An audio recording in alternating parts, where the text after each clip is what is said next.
Hello and welcome. Today, we're going to dive into a really fascinating guide to self-perfection.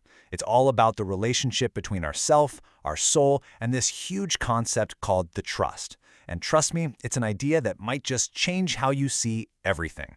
So let's start with the big one, right? What is the true path to becoming the best version of ourselves? It's a question we all wrestle with. But what if the answer is hiding somewhere we'd never think to look? Well, it turns out the answer might just boil down to a single, transformative idea, an idea that completely reframes the whole journey. It's not about adding more to who you are, but about understanding what you already have. Okay, so to get started, we first need to take a look under the hood.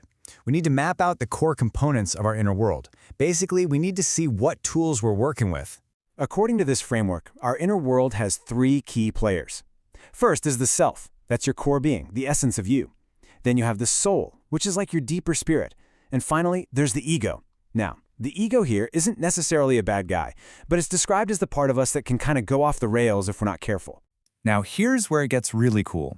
Think of all your abilities, your sight, your hearing, your ability to know things, to love, to speak, even your patience and sense of fairness. This philosophy asks us to see them not as things we own, but as a precious borrowed toolkit. Every single thing we can do is a tool we've been handed.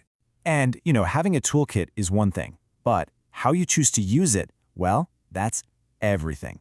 And that choice leads us down two very, very different roads. So it's pretty simple when you break it down. When we use our abilities accurately, when we see things clearly, speak truthfully, act fairly, we're basically practicing justice.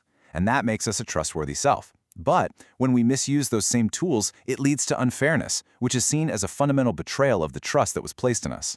And this quote adds a really important layer. It suggests that real power isn't just brute force, it has justice built into it.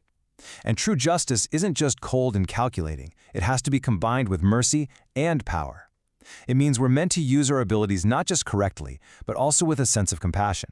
So, all of this, the toolkit, the choice between justice and betrayal, it's all building up to the main event. This is the core idea that really changes the whole game. Okay, get ready for this, because it flips our usual way of thinking completely upside down. In a world that's all about ownership and acquiring things, this framework says the goal is not to own your abilities.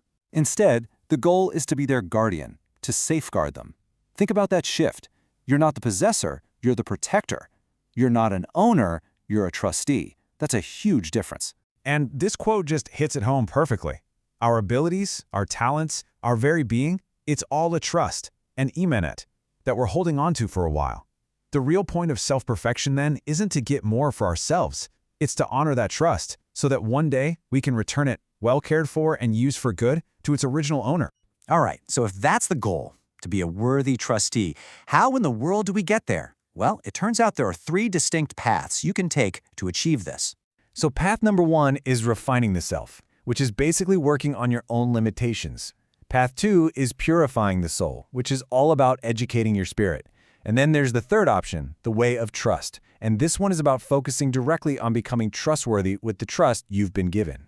And check this out, because this is the real eye-opener. That chart shows that the first two paths, working on the self and the soul, are considered incredibly long and difficult journeys.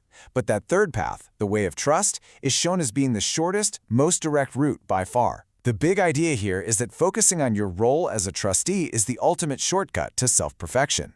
So, let's bring this all back down to earth.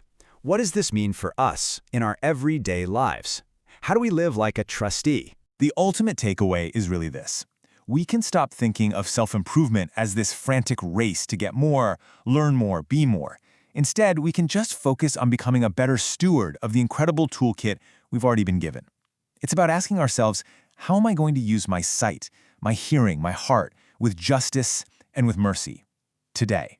So, I'll just leave you with this final thought to take with you.